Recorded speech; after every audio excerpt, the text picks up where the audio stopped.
I've been lucky enough to interview Tom Landon-Smith, who is the founder of the UTA and the original course designer of the Ultra Trail Kosci Events. Tom now lives down in the Snowy Mountains and he really knows his stuff when it comes to the Kosci event. In our interview, Tom shares some great insider knowledge which will be very useful for anyone running in any of the four events later this year. Have a look at this for a sneak preview on what we discussed. Yeah, there's about a kilometre of constant cheese graters along there. But Yeah. that's you're allowed to run that if you want to. You're allowed to run. Yeah. Originally I said to the guys that we really should make gloves compulsory, like rigger gloves, and make people put them on, because it's not a matter of if someone's going to fall over, it's a matter of who's going to fall over. Yeah. And some of them, like in a wind, like last year, I foreran that bit because I knew the wind was coming, forecast. And I was quite concerned because it was gusting at like 30 k's an hour and steady wind at 20 k's an hour.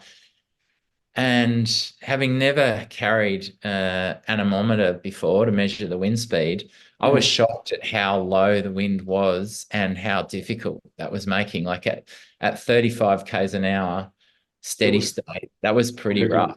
Yeah, right. Wow. And then so that goes up to Dead Horse Gap, and then you sort of almost double back on yourself and head back up to Eagle's Nest. Yeah, yeah, And yeah. is that very steep? Is that like an area where people should be using poles, or is it technical underfoot, or how hard's that? I'm not the person to ask about poles, but yeah, it's steep. Definitely Are the you, first bit. are you anti-poles? No, not at Oh, all. I'm a okay. cross-country skier. Yeah, That's right. what True. Sorry. I do Yeah. it for training. I've just never used them running. You could answer this, you'd probably be a billionaire. Um, at that time of year, is it how much difference is it likely to be in the temperature in the middle of the day compared to the middle of the night for the people that are out there all night? Is that like -5 and +30, or is it so random you can't even predict it? It's very random. That time of year is the most wild in terms of weather.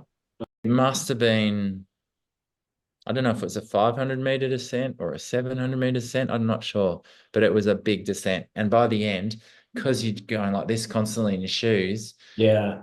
I got out to where there was sort of people had driven in to check their runners, and I saw a friend and I said, "Have you got any scissors? I want to cut the toes out of my Oh, shoes." right. Yeah, right. Jeepers. And everyone's toenails had gone black. And that night, um, the SES were heating up paper clips and sticking them through Oh, people. right. Let the pressure out. Yeah, that's a good trick. Yeah, right.